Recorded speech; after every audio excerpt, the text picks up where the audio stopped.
Lord. Purihin po ang ating mahal na Panginoon. And God bless you po, beloved preacher, sa pagpapaliwanag po ng pabibigay and to all our beloved brethren who are faithfully giving their tithes. So po, purihin, patuloy po kayong lahat pagpalain po ng ating mahal na Panginoon ng pagpapalang material, pisikal at higit sa lahat po ay ang espiritual na pagpapala. Hallelujah. Praise the Lord.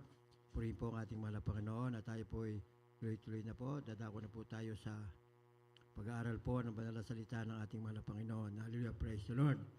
At bago po, bilang paumpisa, join me in prayer. Hallelujah. Praise the Lord. Heavenly Father, in your holy and mighty name, our Lord Jesus Christ, and through the reading prayer of our beloved pastor, Evangelist Wisada Meda, we all humbly come in your throne of grace, asking for your forgiveness from all of our sins that we have committed against you, Lord. Yes, Lord, we always please you in so many ways. Please forgive us. Have mercy. Have pity upon us. Cleanse us, O Lord, with your most precious blood that was shed in the cross of Calvary. Create in us a new clean heart, a new mindset that will do your will until you return. Lord, fill us all with your Holy Spirit and make us all worthy of your calling for your kingdom. Father God, we ask you to bless and anoint your holy word that we're going to share in this Bible study. Be with us and guide us. We can do nothing without you, Lord. I also ask you, Father, to bless and anoint every single word that will come out from my lips, and let it be a blessing to each and every one of us. Lord, open our spiritual eyes and our ear to hear. Give us all wisdom to comprehend and understand your holy word. This is we pray. In your holy and mighty name, our Lord Jesus Christ, and through the reading prayer of our beloved pastor, we bind and rebuke all power of darkness, doubts, unbelief, hindrances, distractions, cast out in Jesus' name. Amen, amen. Hallelujah. Praise the Lord. Purihin po ang ating mga Panginoon. First and foremost, I would like to give the highest praise, the highest worship, the highest glory, and everlasting thanksgiving to our Lord of Lords, King of Kings, and ever dearest Jesus. Hallelujah. Praise the Lord. And I will also want to give double honor to our parents in the Lord. And we always remember and cherish the blessed preaching and teachings of our late beloved pastor, Evangelist Wisada Meda, and our beloved assistant pastor, Lina C. Almeida. Greetings to our beloved Almeida family, to all our beloved preachers, beloved workers, beloved brethren, beloved visitors, and beloved webcast viewers who are with us, glorifying and honoring our Lord Jesus Christ through viewing our webcast live. Hallelujah. Praise the Lord. Purihin po ang ating mga Panginoon at tayo na po mag-start po sa ating pong pag-aaral po ng banal na salita ng ating mga lapan. Ang pamagat po ng ating pong pag-aaralan ni Light of the World. At bilang po umpisa, ating pong basahin po ang banal na kasulatan, Matthew chapter 5, verses 14 to 16. Amen. Praise the Lord. From the book of Matthew, chapter 5, verse 14 to 16. Ye are the light of the world. A city that is set on the hill cannot be hid. Neither do men light a candle and put it under a bushel, but on the candlestick, and it giveth light into all that are in the house. Let your light so shine before men, that they may see your good works and glorify your Father which is in heaven. Sa Tagalog, kayo ang ilaw ng sanlibutan. Ang isang bayan na tatayo sa ibabaw ng bundok ay hindi maitatago. Hindi rin nga pinanangyasan ang isang ilawan at nalagay sa ilalim sa isang takalan, kundi sa talagang lalagyan ng ilaw at lumiliwanag sa lahat ng mga nasa bahay. Lumiwanag na gayon ang inyong ilaw sa harap ng mga tao upang makita nila ang inyong mabubuting gawa at kanilang luwalhatiin ang inyong Ama na nasa langit. Amen. Amen. Puri po ang banal na salita natin mga pambinsan po natin isang malakas na palakpak po ang ating pong pinakamamahal na Panginoong Jesucristo. Hallelujah. Praise the Lord. Puri po ang ating mahal na Panginoon. Pwede po po tayong palakpakan ng malakas ang ating mahal na Panginoon. Puri po ang ating mahal na Panginoon. Jesus is the light of the world. And as His followers, we too are to be light that reflects Him. Although light serves various purposes. The primary goal is to shine brightly so others will glorify God and be drawn to Christ. Therefore, to shine as successfully glorify God as possible, we should keep the following truths in mind. Hallelujah! Praise the Lord. Ang mahal na Panginoong Jesucristo ang liwanag ng mundo. At bilang tagasunod, tayo rin ay dapat maging liwanag na sumasalamin sa ating mahal na Panginoon. Bagamat ang iba't ibang layunin ng liwanag, ang pangunahing layunin ng liwanag ay maliwanag, ay lumiwanag upang luwalhatiin ang ating amang nasa langit, ang ating mahal na Panginoon, at mapalapit sa Kanya sa makatuwid upang maging matagumpay hanggat maaari dapat nating isaisip ang mga sumusunod na katotohanan. Ang una po, ang liwanag ay pinakamabisa kung hindi ito nakatago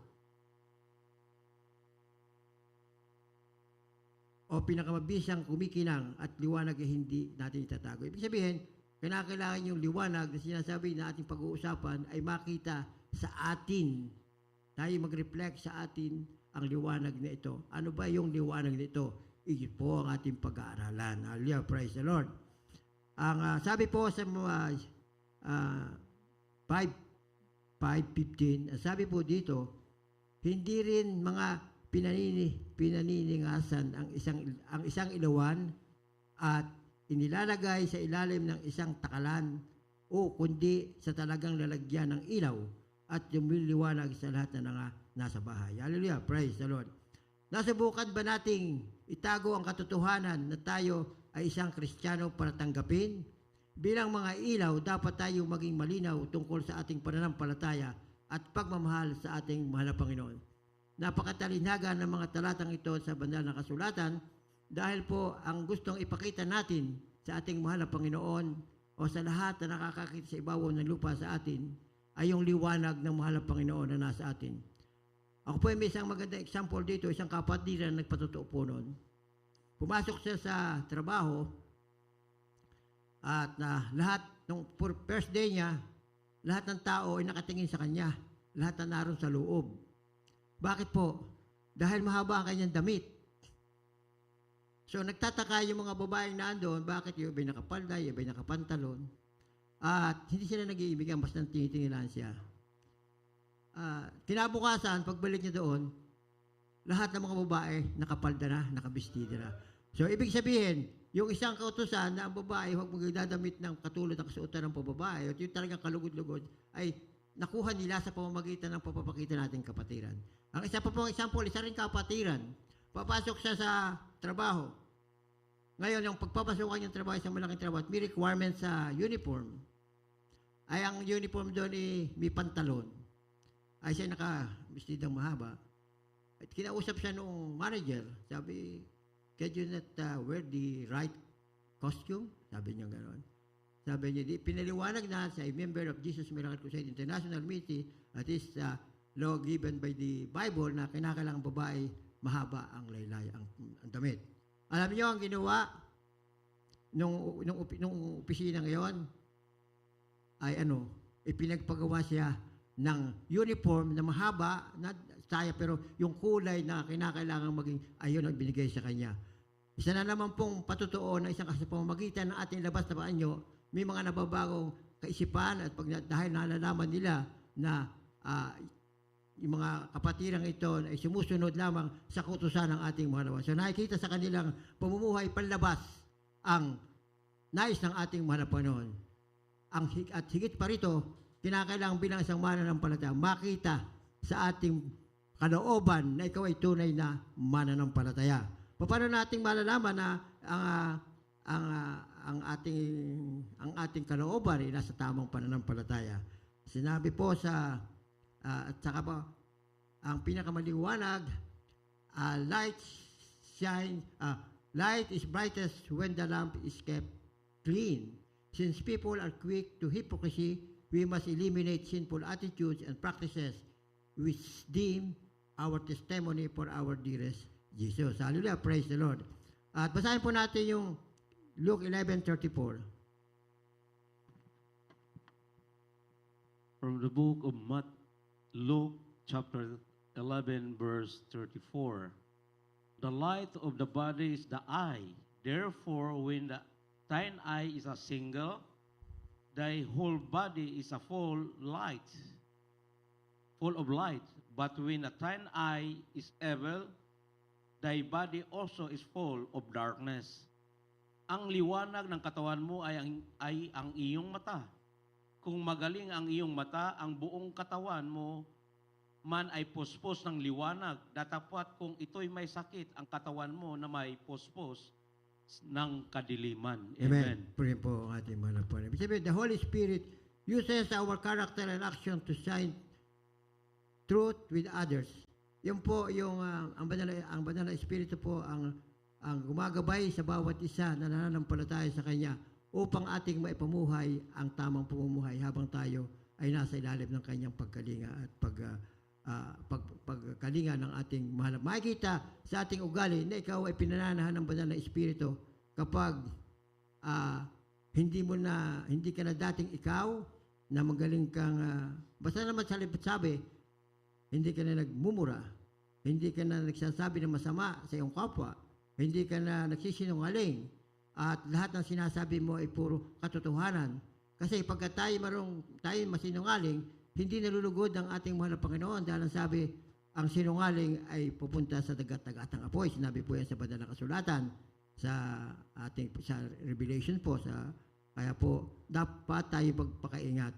Bilang isang mananampalataya at tagasunod ng ating mahal na, dapat makita sa ating labas at loob na kaanyuan ang pag-ibig ng ating mahal na Panginoon. Na sabi ng mahal na Panginoon, ibigin mo yung kapwa na katulad ng pag-ibig mo sa iyong sarili. So, hindi ka magsasalita na makasasakit sa iyong kapwa o hindi ka gagawa ng isang bagay na masasaktan ang iyong kapwa. Sa halip, kung halimbawa may pagkakamali, pag-usapan na mabuti, pangaralan siya kung ano man ang pagkakamali sa magandang mahinahon na pag-usay. Ngayon, may mga tao na hindi nakikinig pag ikaw yung pinapangaralan.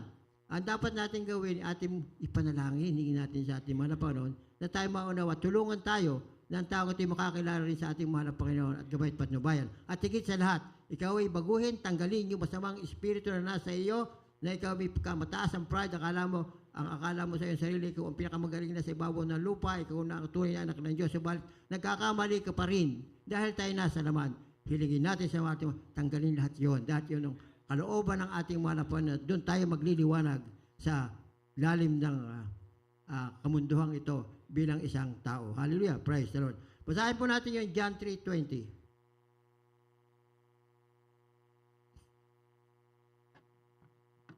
Amen. Praise the Lord. Saklat po ng Juan 3:20. 20.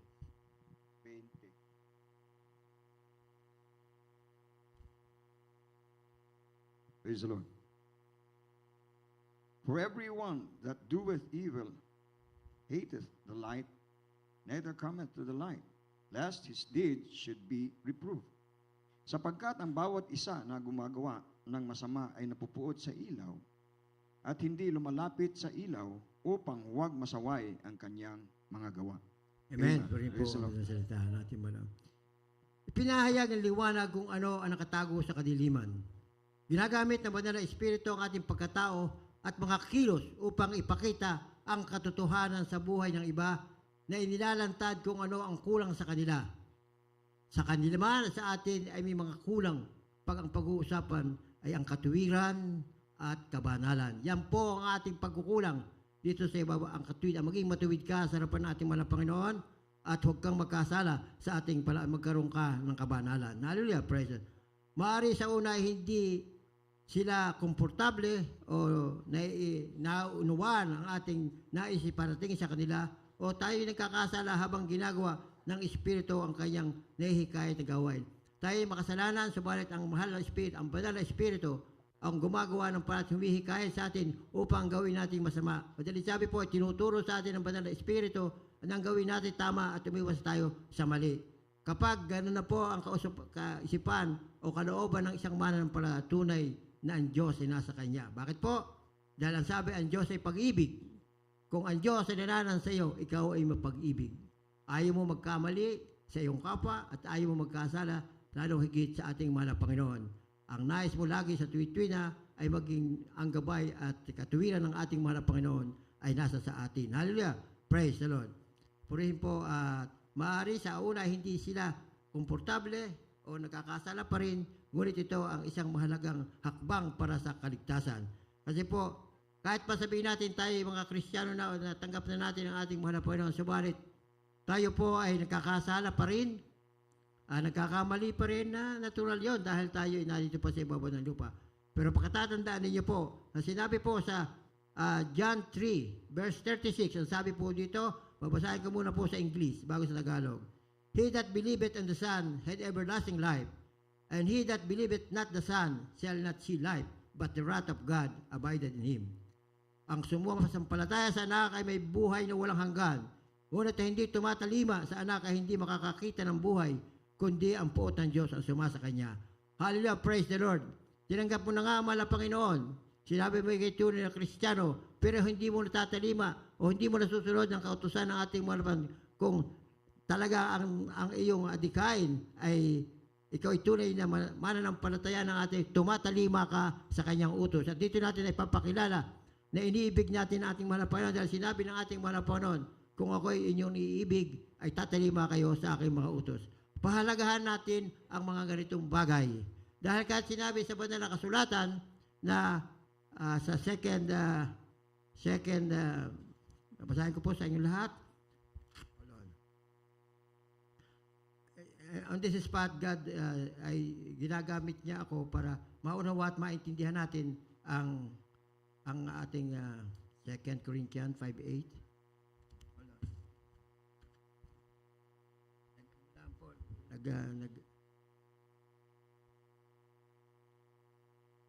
2 Corinthians 5:8 verses 1, mahaba-haba ito hanggang 10. Sa Tagalog ko na lang po babasahin. Sapagkat nalalaman na kung masira ang aming bahay sa tabernakulong ito ukol sa lupa, ay mayroon kaming isang gusaling mula sa Diyos, bahay na hindi gawa ng kamay, walang hanggan sa sangkalangitan. Ito pong bahay, yung pong glorified body na ibibigay sa atin ng ating mahal na Panginoon. Kapag ikaw ay tunay na Kristiyano at namatay ka, kinuha at mahal na Panginoon ang hirap na buhay, doon kadadalhin ng ating mahal. Sapagkat tunay na sa ganito kami ay nagsisibik na nasang mabihisan kami ng aming tahanan mula sa langit. Yung po ang tahanan mula sa langit, yung pong glorified body na ipagkakaloob ng ating Tatang Diyos. Sinabi sa banal na kasulatan na pagbabalik ng ating mahal na Panginoon, ang unang ahon sa makikipagkita sa Kanya sa lapap ay ang mga namatay ng mananampalataya at sila ay bibigyan ng glorified body. At ang pangalawa ay tayo mga nabubuhay pa na dadagitin ng ating mahal, bibigyan din tayo ng tinatawag na glorified body. Yun po ang tahanang ibibigay sa atin ng ating manapon sa ating mga kaluluwa. Ito pong tahanang ito ay maiiwanan na sa ibabaw ng lupa. Hallelujah, praise the Lord. At meron tayong bagong katawang ibibigay manapon. Na kung mabihisan nga kami niyaon ay hindi kami nasusumpungang hubad.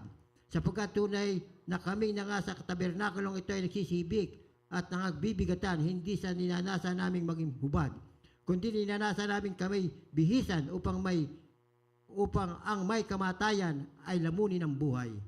Ngayon, ang gumagawa sa amin ng bagay ding ito ay ang Diyos na nagbibigay sa amin ng patutuo ng Espiritu. Kaya nga kami laging malakas sa loob at nalalaman namin na samantalang kami ay nanga sa tahanan sa katawan, ay wala kami sa harapan ng ating mahal na Panginoon. Sapagkat nagsisilakat kami sa pamamagitan ng pananampalataya, hindi sa pamamagitan ng paningin, na malakas ang loob namin, ang sabi ko, at ibig pa nga namin na mawala sa katawan, mapasatahanan kami ng Panginoon. Kaya't ang aming namang pagsisikapan, maging sa tahanan man o di man, ay maging kalugod-lugod sa Kanya.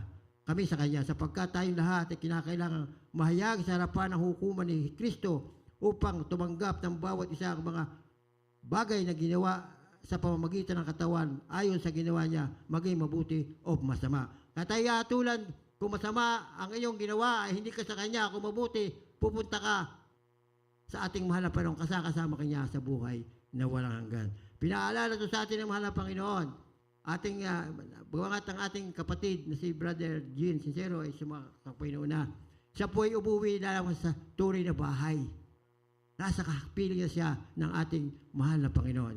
Kaya kahit na tayo nalulungkot dahil hindi na natin siya makikita, hindi na sa ating mga kasama, at siyempre kalungkot natin, malulungkot yung kanyang mga iniwang pamilya, ay maging maligaya tayo dahil ang ating mahal na kapatid ay nasa lukluko na ng ating mahal na Panginoong Jesucristo. Hallelujah. Praise the Lord. Purihin po ang ating mahal na Panginoon. Hallelujah. Praise the Lord. At ang ilaw ay nagsisilbing babala sa panganib na gabay ng kaligtasan. Basahin po natin yung Ephesians chapter 5 verses 11 to 14. From the book of Ephesians, chapter 5, verse 11, 11 to 14. Yeah. 11 to 14. 11. And have no fellowship with the unfitful works of darkness, but rather reprove them. 12. For it is a shame even to speak of those things which are done of them in secret. 13. But all things that are reproved are made manifest by the light, for whatsoever that make manifest is light. 14. Wherefore he saith, awake thou sleepest, and arise from the dead, and Christ shall give thee light. At huwag kayong makibahagi sa mga walang papakinabang na gawa ng kadiliman, kundi bagkos inyong sawatain, sapagkat ang mga bagay na ginagawa nila ng lihim ay mahalay na salitain man lamang. 13.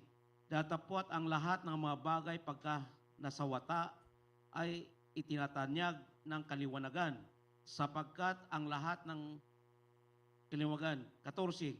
Kaya't sinasabi niya, gumising kang natutulog at bumangon ka sa gitna ng mga patay at liliwanagan ka ni Kristo. Amen. Amen. Purihin po madalang salita ng ating mahal na Panginoon. Hallelujah. Praise the Lord. Light serves to warn of danger and guide to safety. Ang ilaw ay nagsisilbing babala sa panganib at gabay sa kaligtasan. Ang ating ilaw ay ang ating mahal na Panginoong Jesucristo. Siya ang ating gabay. Walang iba tayong gabay kundi ang ating Panginoon lamang. Hallelujah. Kaya nga po, binuwis niya ang kanyang buhay, alang-alang sa atin, at sino man tatanggap sa kanya ay magmamana ng buhay na walang hanggan. Magiging bagong Kristiyano, bagong tao sa kanyang harapan. Hallelujah, praise the Lord. Ang Diyos ay naghahayag ng makasalanang kalagayan ng tao at nangangailangan ng isang tagapagligtas.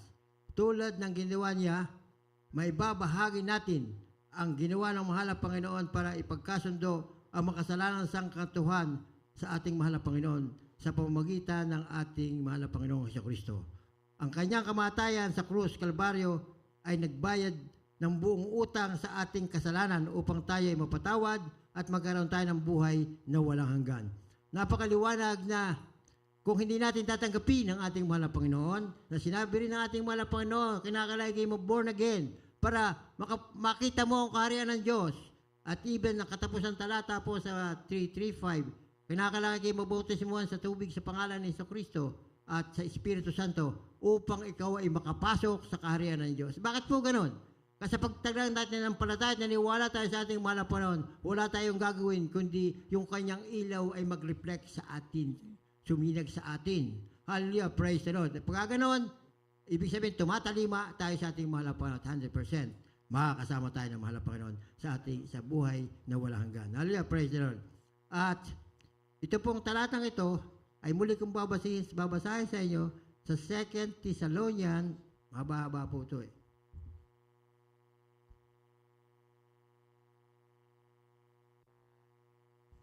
Wala. 2 Thessalonians. Ano ba yan? Babasahin mo na lang, Brad. Praise the Lord. From the book of 2 Thessalonians, chapter 2, 13 to 17, and chapter 3, verses 1 to 5. Praise the Lord. But we are bound to give thanks always to God for you, brethren, beloved of the Lord, because God hath from the beginning chosen you to salvation through sanctification of the Spirit and belief of the truth, whereunto he called you by our gospel, to obtain the glory of our Lord Jesus Christ.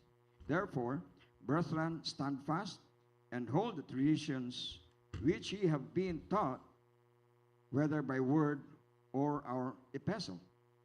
Now, our Lord Jesus Christ himself, and God, even our Father, which has loved us, and hath given us an everlasting consolation and good hope through grace, comfort your hearts, establish you in every good word and work. Chapter 3, verse 1. Finally, brethren, pray for us, that the word of the Lord may have free course and glorified, even as it is with you, and that we may be delivered from unreasonable and wicked men. For all men have not faith. But the Lord is faithful, who shall establish you and keep you from evil. And we have confidence in the Lord touching you, that ye both do and will do the things which we command you. And the Lord direct your hearts into the love of God and into the patient waiting for Christ. Sa Tagalog, ngunit kami ay nararapat magpasalamat dahil sa Diyos, dahil sa inyo, mga kapatid na minamahal ng Panginoon, na pakakahirang sa inyo ng Diyos, buhat ng pasimula sa ikaliligtas, sa pagpapabanal ng Espiritu at pananampalataya sa katotohanan. Sa kalagayang ito'y tinawag niya tayo sa pamamagitan ng aming ebanghelyo upang magkamit ng kalwatian ng ating Panginoong Hesukristo. Kaya nga mga kapatid, kayo'y mga pakatibay sa inyo at inyong panghawakan ang mga aral na sa inyo'y itinuro, maging sa pamamagitan ng salita o ng aming sulat. Ngayon, ang ating Panginoong Hesukristo rin, ang Diyos na ating Ama, na sa amin ay umibig at sa amin ay nagbigay ng walang hanggang kaaliwan at mabuting pag-asa sa pamamagitan ng biyaya, aliwin nawa ang inyong puso at patibayin kayo sa bawat mabuting gawa at salita. Kabanatang 3, talatang 1 hanggang 5. Katapos-tapusan, mga kapatid, ay iyong idalangin kami upang ang salita ng Panginoon ay lumaganap at luhalatiin nawa na gaya rin naman sa inyo. At upang kami ay mga ligtas sa mga taong walang katuwiran at masasama, sapagkat hindi lahat ay mayroong pananampalataya. Ngunit tapat ang Panginoon na magpapatibay sa inyo at sa inyo'y mag-iingat sa masama.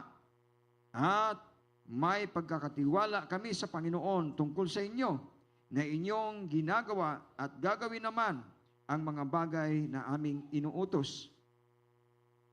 At patnubayan nawa ng Panginoon ang inyong mga puso sa pag-ibig ng Diyos at sa pagtitiis ni Kristo.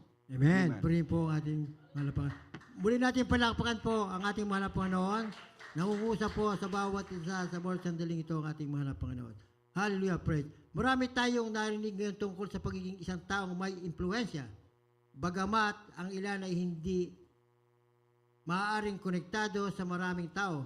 May iba na ang buhay ay tila maliit kung iahambing sa kanila. Gayunpaman, ang mahalagang isyu ay hindi bilang, kundi katapatan. Kasi maraming tao talagang kilala, ma-impluensya sa buong sanlibutan. Meron naman tao na halos ilan sila nagkakaintindihan, most probably mga pamilya niya at mga kamag-anak niya. Ang mahalaga ay hindi yung marami kang kakilala o marami kang ka-impluensya. Ang mahalaga ay merong katapatan tayo sa ating mahal na Panginoon. Paano ka magiging tapat sa ating mahal na Panginoon? Yun nga, ang pagtalima sa kanyang sunod. Ipamuhay natin ang banal na salita ng ating mahal na Panginoon. Paglingkuran natin ng buong kasigasigan ang ating mahal na Panginoon. Sinasabi sa banal na kasulatan ay gawin natin. Hallelujah, praise the Lord. Nagpapasalamat nga ako sa ating mahal na Panginoon dahil sabi ng mahal na Panginoon, ang 7 araw binigay ko sa inyo sa linggo, ang 6 na araw ay sa inyo, ang 1 araw ay pagkaloob nyo sa akin. So that is 24 hours. Ngayon, anong ginawa natin, beloved pastor? dinivide niya yon sa 3 beses sa isang linggo. Kaya meron tayong 3 times a week na gawain. It sum up with 24 hours. Merkules, Biyernes, overnight, and Sunday, general service. Kaya po, napakahalaga at tayo naturuan ng ating bilab kung paano tayo mananampalataya. Maaring tayo nagkukulang dahil tayo may mga hina at may mga dating pinagkakalibangan o ginagawa. Subalit ang mahalaga ay naririto ka at naglilingkod sa ating mga napunon. At napakapagpala pa nga tayo kasi kung ikaw talaga hindi makakarating, ay makakapanood ka sa ating pananagawain. Ang social media ay everywhere. Makikita mo kahit nga gawain sa Pilipinas, mapapanood mo. At pag kami manonood ng gawain, abay talagang pumunta ka sa isang tabi, kunyari kayo di nasa loob, isa puso mo. Hallelujah, praise. Ganoon na ang pagtatapat na dapat natin gawin sa ating mahal na Panginoon. Binigyan tayo ng ilang hours yun, ilang araw, 6 days, isang araw lang naman atin daw ibigay ang lahat na yung para sa Kanya. Purihin po ang ating mahal na Panginoon. Tinakda ng mahal na Panginoon ang personalidad at kakayahan ng bawat mananampalataya. Gayon din ang ating individual na saklaw at impluensya. Gaano man kalawak o limitado ang ating koneksyon o ugnayan sa bawat isa, sa atin ay epektibong ginagamit ng Diyos upang maimpluensyahan ang iba bilang pagsunod sa kanyang mga tagubilin at katuusan. Tayo po ang nagiging huwaran ng mga tao na nakakakita sa even yung ating mga kamag-anak. Nakikita dati ikaw kung anong ginagawa, pero ngayon nakikita ikaw laging makadiyos. Pat makadiyos, dumadalo ka, nabago ugali mo, dahil kung ano pinaggagawa mo, anong pakasanlibo na hindi mo na ginagawa, at nakikita sa laging ikaw ay nagbabasa ng banal na kasulatan. Ba't sabi, pinamumuhay mo ang salita ng ating mga naman. Makikita yan, magtataka sila. At marami sa ating mga kapatiran na ganyan na nangyayari na kayo kanilang mga kasamaan sa bahay nakakakilala, mga kaibigan sa labas, nakita ang pagbabago sa kanilang mga buhay. Sa pamamagitan yan, ang Diyos ay nalulugod sa atin kapag doon ang ibig sabihin, pinakita mo lang ang panlabas mong kaanyuan at ang iyong mga kalooban, ang iyong pagtalima at pagsunod sa ay nalulugod ang ating mahal. Pag nalugod ang mahal na Panginoon sa bawat isa at siya'y naluwalhati, hilingin mo ang anumang bagay at ito'y pagkakaloob sa iyo. Purihin po ang ating mahal na Panginoon. Ang magtatayo sa katotohanan. Basahin po natin yung 2 Corinthians, ako na lang babasa, 2 Corinthians 2:15. Kaya nga mga kapatid, kayo magpakatibay at inyong panghawakan ang mga aral na sa inyo itinuro, maging sa pamamagitan ng salita o aming mga sulat. Si Pablo po ang nagsasalita dito. Pinaalam sa atin na ito ang mga kautusan ng ating na kanilang isinasabuhay. Hallelujah, naalala ko pa rin minsan po na may sinabi ako na yung katangian ng yung pinapangaralan ng mahal na Panginoon ng kanyang apostoles na gagawin nyo to. Sinabi sa mga apostoles, huwag kayong gagawa nito, huwag kang mag-isip na masama, huwag kang magsisinungaling, lahat na.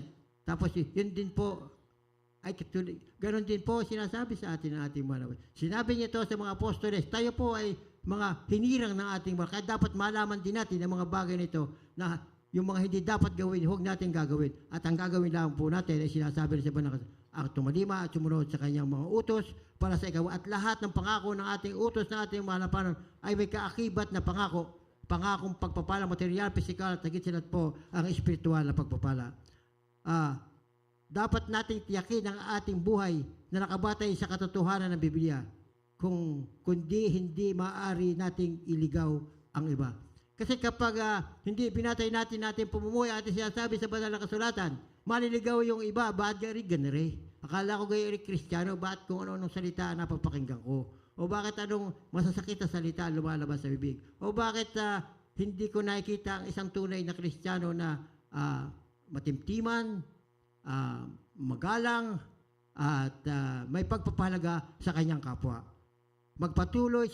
Magpatuloy sa bawat mabuting gawa at salita.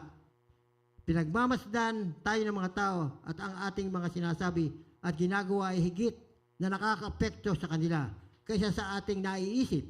Kaya naman, napakahalaga na sisiguraduhin na ang kanila, kasintuhin sa kanila kaysa sa ating naisip. Kaya naman napakahalaga ang siguraduhin na ang ating saloobin, pananalita at paggawi o pag-uugali ay nakapapakita sa ating mahal o sumasalamin sa ating mahal na Panginoong Kristo. Sinabi niya sa 2 Corinthians 2:16 and 17, ngayon ang ating Panginoong Kristo rin ay ang Diyos na ating Ama na sa amin ay umiibig at sa amin ay nagbigay ng walang hanggang kaaliwan at mabuting pag-asa sa pamamagitan ng biyaya.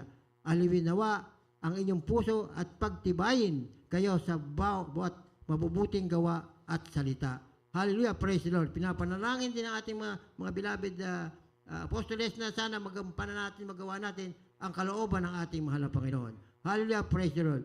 Bumuo ng isang pamumuhay na panalangin. Sinabi po yan sa 2 Corinthians 3:1, katapos-tapusan mga kapatid, ang inyong idalangin kami upang ang salita ng Panginoon ay lumaganap at luwalhati nawa na gaya rin naman ng sa inyo. Hallelujah, praise the Lord.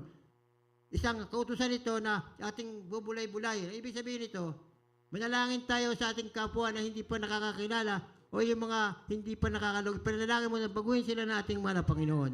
Yung po ang dapat natin gawin, hindi yung wala akong pakialam sa iyo, bahala ka sa buhay mo. No, iluhod mo yan sa mahal na Panginoon na sana mabago. At pag binago ng mahal na Panginoon, ikaw ipagpapalain ng mahal na Panginoon. At ibig sabihin ang iyong panalangin ay sinunod, napakinggan naman at nabago isang tao. At yan ay kaluwalhatian ng ating ibig sabihin ay kay tunay na pinanahanan ng ating pong pinakamamahal na Panginoon. So, hallelujah. Ang pagdarasal para sa iba ay para sa mga pagkakataong ibahagi ang Ebanghelyo at na mahalaga para sa epektibong ministeryo. Inihahanda nito ang kanyang mga puso na marinig at ang ating isipan upang malaman kung ano sasabihin. Ang pinakasimpleng mga salita ay maaaring magkaroon ng kamangha-manghang mga resulta kapag ang mahal na Panginoon ang namamahala sa ating mga pagsisikap. Basta naman ang ginawa mo ay para sa ating, ang Diyos ay nasa sa iyo. Hindi ka gagawa ng kalooban ng mahal na Panginoon kung wala sa iyo ang Diyos. Dahil siyak pag hindi mo ang ginagawa mo ay hindi yung kalooban natin mahal na Panginoon, ay iba ang nasa sa iyo. Tayo may kahinaan, nagkakamali, nagkakasala tayo. Pero kinakailangan hingin natin ng tawad at huwag na muli natin gawin. At kung halimbawa talagang bilang tao, pagkamas na naiirito tayo, hingin natin sa ating huwag tayo panghabaan ng ating pananampalataya. At pag ikinanalangin, habaan mo ang iyong pananampalataya, maraming pagsubok ang dadating sa iyo. Susubukin at susubukin hanggang sa ikay maging sakdal sa kanyang harapan. At yun ang kasagutan ng ating pong panalangin. Patuloy na sumunod sa mahal na Panginoon na sinabi sa 2 Corinthians 3:4, at may pagkakatiwala kami sa Panginoon tungkol sa inyo na inyong ginagawa at gagawin naman ang mga bagay na aming iniuutos. Hallelujah! Praise the Lord. Makakamit lamang ang makadiyos na impluensya kung tayo mismo ay makadiyos. Ano ba ibig sabihin nun? Na kung tayo makadiyos, ay di sumusunod ka sa kalooban ng ating mahal na Panginoon, ginagawa mo ang kanyang mga kautusan, mahirap man o madali, kahit na may sakripisyo, gawin mo kung yan ang iniuutos ng ating mahal na Panginoon. Hallelujah! Huwag kang liliko sa kautusan para ikaw matawag na makadiyos. Hallelujah! Praise the Lord. Kapag tayo ay namumuhay ng masunurin sa harapan ng ating mahal na Panginoon, siya ay magiging tapat sa pagbukas ng mga pintuan ng impluensya ayon sa kanyang kalooban. Ang papapala ng ating mahal na Panginoon ay isa sa iyo. Basahin po natin, last verse po natin, Revelation 3:8. From the book of Revelation, chapter 3, verse 8.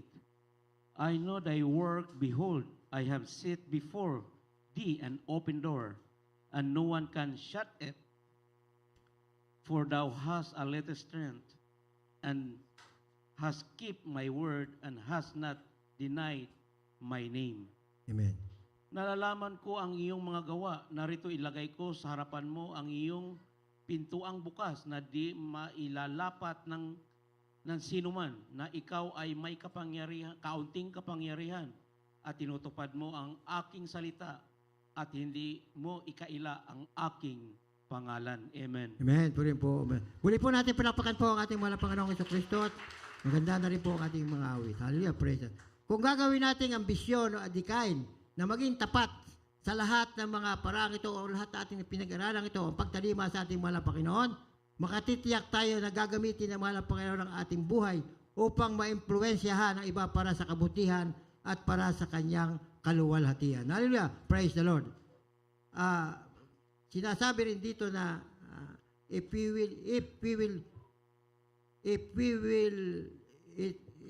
will be our ambition to become fruitful in all these ways, we can be confident that the Lord will use our life to influence others for good and for His glory. Purihin po ang ating mahal na Panginoon. Upang magkaroon ng malakas na epekto, dapat natin ipakita ang liwanag ng anak ng Diyos sa pamamagitan ng paglago sa pagiging katulad ng ating mahal na Panginoong Jesucristo. Pagiging sinasadyang maliwanag sa ating impluensya, ibig sabihin ang ating saan ba yung ating mga impluensya? Sa ating tahanan, sa ating lugar o trabaho at sa komunidad. Makikita ng buong sanlibutan kung sino ka talaga ngayon bilang isang manampalataya ng ating mahal na Panginoon. Ating pong panghawakan ang mga salitang ito at patuloy natin pag-aralan at sundin sa salita ng Diyos. Dahil po, kung nais nating makapili ang ating mahal na Panginoon, ay tayo tatalima. Ayon po sa binasa natin sa 3:38 ng John, 36 ng John, na kapag tayo tumatalima sa ating ikay buhay ng walang hanggan, subalit kung hindi ka tatalima, ay sa kapahamakan ang punta mo. Purihin po ang ating mahal na Panginoon at ating pong awitan, na isang makalangit na awitin po ang ating pong pinakamamahal na Panginoong Jesucristo. Hallelujah, praise the Lord.